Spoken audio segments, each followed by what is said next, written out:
Salam traders. Hari ini bertepatan dengan ulang tahun Provinsi Bali yang ke-64 tahun. Semoga Bali semakin damai, semakin maju dan berkembang selaras dengan intelektual masyarakat Bali tentunya. Kenapa saya katakan demikian? Karena era ke depan anak muda Bali harus memahami tentang yang namanya digitalisasi. Apalagi sekarang banyak aplikasi-aplikasi atau pekerjaan-pekerjaan yang menghasilkan uang dari aplikasi. Contohnya ya trading, karena konten ini kan membahas mengenai trading dan investasi lainnya. Saya akan sedikit sharing aja dari 2019 apa sih yang sudah bisa didapat dari trading, karena kebanyakan teman-teman yang trading itu kan mengalami kerugian kan, dan so far sampai sekarang pun saya aman-aman saja trading. Nah, kenapa bisa aman? Ini akan saya jelaskan sedikit saja. Sebetulnya awal saya trading itu kan dari 2017 itu pun saya nggak tahu perusahaannya ini perusahaan trading, saya nggak tahu. Saya hanya melamar pekerjaan karena kebetulan background saya atau basic saya sebelumnya itu adalah di hospitality, yaitu di perhotelan. Saya pernah di waiter, saya pernah di housekeeping juga, di purchasing juga, di banket juga. Nah, saya mau pindah profesi karena ketika saya bekerja di hospitality itu kan waktunya kan kita diatur oleh schedule yang tidak bisa kita request. Kadang kerja malam, kadang kerja pagi, liburnya pun di luar hari weekend. Jadi sangat jarang waktu yang saya dapatkan bersama keluarga. Saya cerita, saya melamar di salah satu perusahaan di mana di sana tertera itu bagian admin. Jadi saya send CV saya ke sana dan ternyata perusahaan itu adalah perusahaan pialang, dan di mana pekerjaan saya adalah broker atau ada yang bilang konsultan.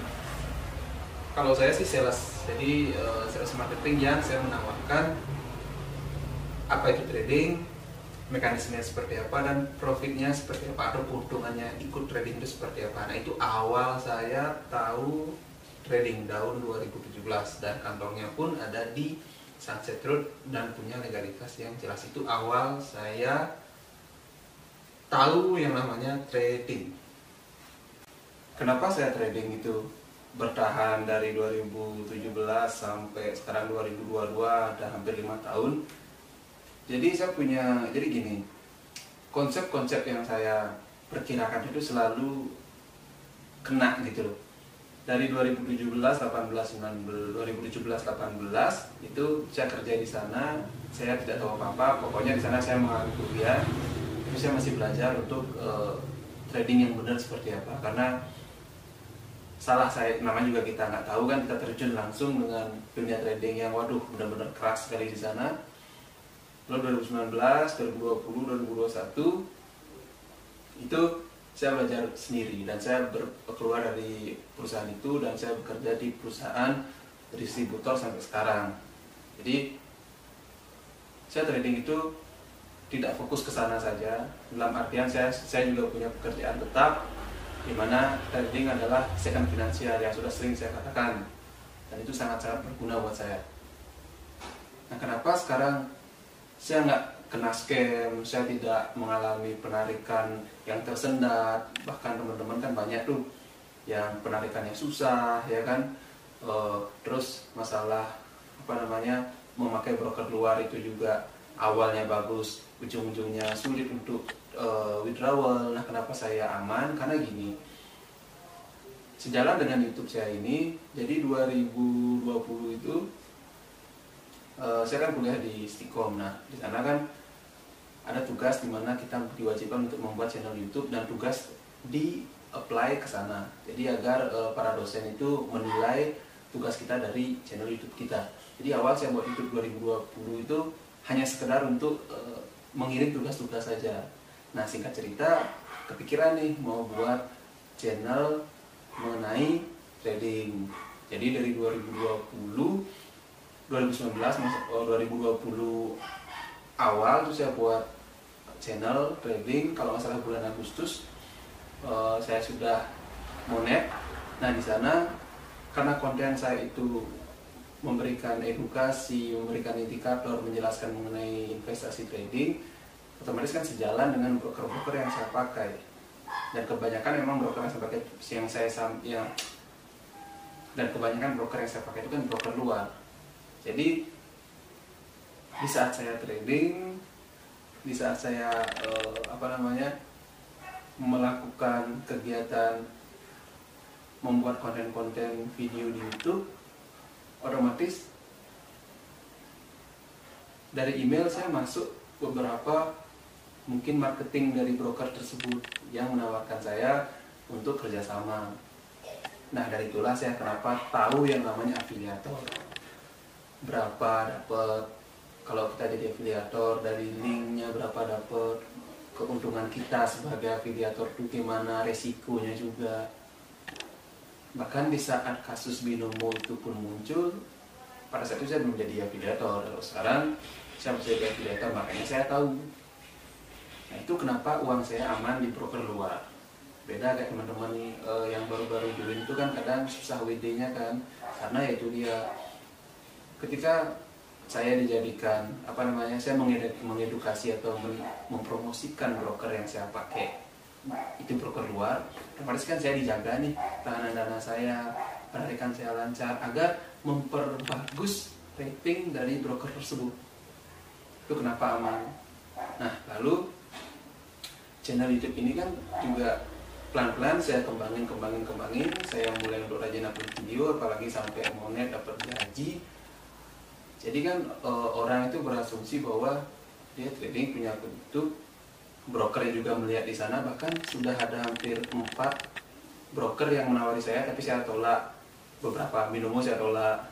Lalu ada juga kripto TRX kalau nggak salah juga saya tolak, karena memang di sana cuannya lebih besar. Karena saya nggak perlu trading, saya hanya menawarkan saja, ada sistemnya. Tetapi kembali lagi, ketika kita bisa trading, untuk apa kita mencari cuan dari kerugian-kerugian ataupun dari ketidakpahaman masyarakat yang ingin trading. Sampai sekarang pun berjalan dengan lancar, dan itu proses kenapa saya sangat berbeda dengan yang lainnya, yang trader-trader yang mereka sampai mencoba semua indikator, dan itu tidak terlalu memberikan hal positif sebetulnya. Karena trading itu bukan hanya sekedar indikator. Sekali lagi, trading bukan hanya sekedar indikator, ada sistem di sana. Apa yang kalian open posisikan itu mereka tahu. Saya pun bisa kok menilai cara kalian trading, saya bisa. Bahwanya nih saya pakai broker ini. Ketika saya mempromosikan itu, 100 orang yang ikut ke saya tahu orang-orang mana yang greedy, orang-orang yang mana dia tradingnya pakai swing, yang mana dia memakai signal, saya tahu. Nah ketika orang pakai signal, saya harus pakai ini untuk mengarahkan signal itu. Ketika mereka pakai swing trade, stop loss mereka saya pelajari, saya mengarahkan dengan cara itu. Ada yang trading dia greedy, gampang banget.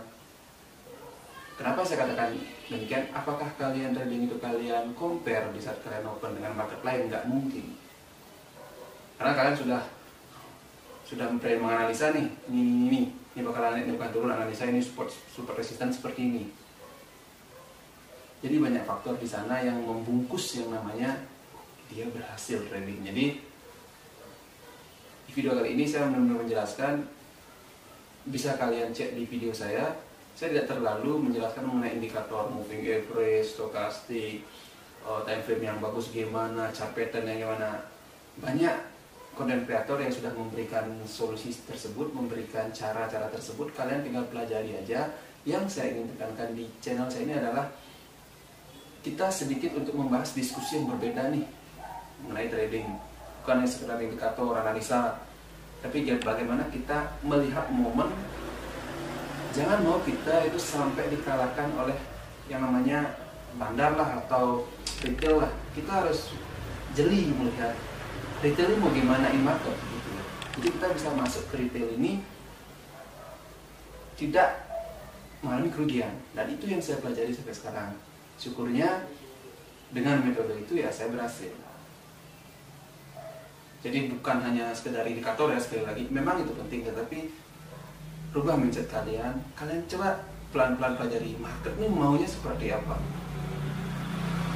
Newsnya bagus kok kadang turun ya, dan udah kita selesai bisa 2 jam 3 jamnya naik. Nah, hal itu sebetulnya memang didesain sangat-sangat rapi.